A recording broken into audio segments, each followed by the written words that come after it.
আজকে আমি রান্না করবো তেহারি। এই জন্য নিয়ে নিচ্ছি তেল, দিয়ে দিচ্ছি 1 প্যাকেট গুঁড়া মশলা। প্যাকেটের মশলাটা দিয়ে দিচ্ছি, দিয়ে দিচ্ছি আস্ত মশলাটা, দিয়ে দিচ্ছি লবণ, পরিমাণ মতো লবণ, দিয়ে দিচ্ছি রসুন 2 কেজি গরুর মাংস, এই জন্য দিয়ে দিচ্ছি 2 চামচ, আমার যেটা পরিমাণ আমি খাই। দিয়ে দিচ্ছি আদা, দিয়ে দিচ্ছি টক দইটা। এটাকে এখন আমি মাখাই নিব। 2 কেজি গোস্ত মাংসতে আমার মনে হয় আরেকটু লাগবে গুঁড়া মশলাটা, তাই আমি একটা নিয়েছি, আরেকটা থেকে অর্ধেক নিলাম। মশলাটা সুন্দর করে তেলের সাথে সবগুলো মশলা মিলিয়ে নিলাম। মিলিয়ে এখন দিয়ে দিব গরুর মাংস ধোয়াটা, ধুয়ে চালনিতে ছেঁকে রেখেছিলাম। এটাকে আমি যত সুন্দর করে মাখানো হবে মশলাটা, মশলাটা গোস্তের ভিতরে ঢুকে যাবে।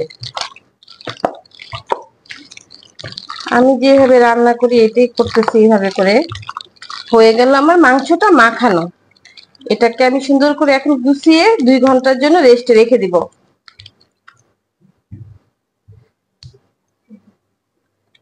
চুলায় একটা প্যান বসিয়ে দিয়েছি, এখন আমি মাংসটা দিয়ে দিব এখানে সিদ্ধ হওয়ার জন্য।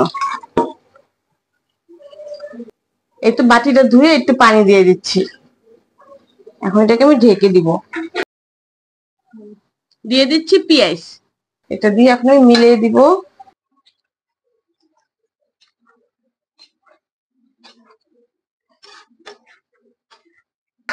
এটা থেকে যে পানিটা উঠবে এই পানি দিয়ে মাংসটা সিদ্ধ হয়ে যাবে। চুলা কমাই আস্তে আস্তে রেখে কষাই নিব। আমি ঢেকে দিলাম। গোস্তটা একটু নেড়ে দিতে হবে। একটু অনেকগুলো পানি উঠে গেছে, আমি এখানে একটু দুধ দিয়ে দিব। এখন একটু গুঁড়া দুধ দিয়ে দিলে কালারটাও সুন্দর আসবে আর খেতেও একটু স্বাদ লাগবে।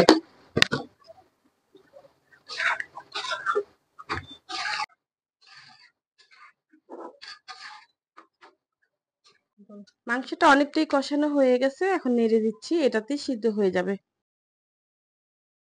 দিয়ে দিচ্ছি তেল, এটাতে আমি এখন পোলাও বসাবো। দিয়ে দিচ্ছি লবণ, আমার 2 কেজি চাল 2 কেজি মাংস।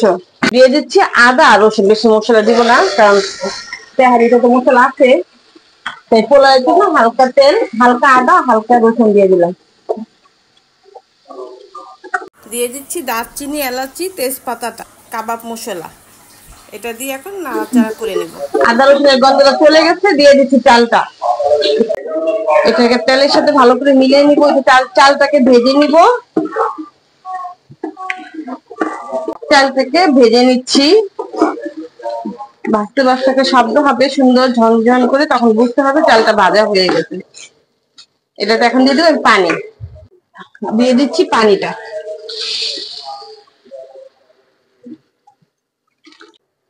পানির সাথে চালটা ভালো করে মিলিয়ে দিব। মিলিয়ে আমি এখন এটাকে ঢেকে দিব। আমি এটাকে ঢেকে দিচ্ছি। দিয়ে দিচ্ছি মরিচটা। পোলাওটা বলক এসে পড়ছে, এটাকে নাড়া দিয়ে চুলা কমিয়ে দিব। এখন মাংসটা আমার কষানো হয়ে গেছে, আগেই হয়ে গেছিল, আমি চুলা কমিয়ে বসে রেখেছিলাম। এখন এটা পোলাও চালের সাথে মিলিয়ে দিব। মাংসটাকে আমি পোলাও চালের সাথে মিলিয়ে দিচ্ছি, ভালো করে মিলিয়ে নিব চালের সাথে। পোলাওটা আমার বেশি অর্ধেকই হয়ে গেছে, এখন এটা মিলিয়ে নিব।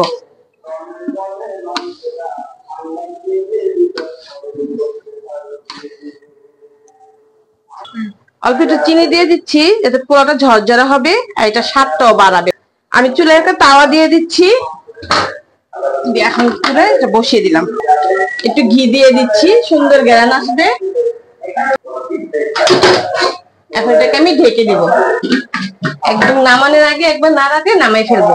তেহারিটা একটু নাড়া দিয়ে দিচ্ছি, এটাই শেষ নাড়া। মাশাআল্লাহ কি সুন্দর ঝরঝরা হয়েছে। এটা যখন ঠান্ডা হবে একদম ঝরঝরা হয়ে যাবে, ভাতের মতো তেহারিটা। আমার চুলাটা একটু সমস্যা তো, তাই আমি চুলায় নিয়ে নাড়তে পারি না, চুলাটা নড়ে যায়। তাই এটাকে নামাই নিলাম একটু নাড়া দেওয়ার জন্য, কারণ নিচ থেকে নাড়া দিতে হবে। দেখেন কি সুন্দর ঝরঝরা হয়েছে তেহারিটা, কি সুন্দর ঘ্রাণও বের হয়েছে। আমার ছেলে ডিম খাবে, তাই ওর জন্য একটা ডিম সিদ্ধ করে ভেজে এটাতে দিয়ে দিয়েছি। আমার বড় ছেলে বলেছে আম্মু আমার জন্য একটা ডিম দিয়ে দিও। ঘিটা সুন্দর গ্রান বের হয়েছে, দেখতেও কি সুন্দর ঝরঝরা। দিয়ে দিচ্ছি বেরেস্তাটা।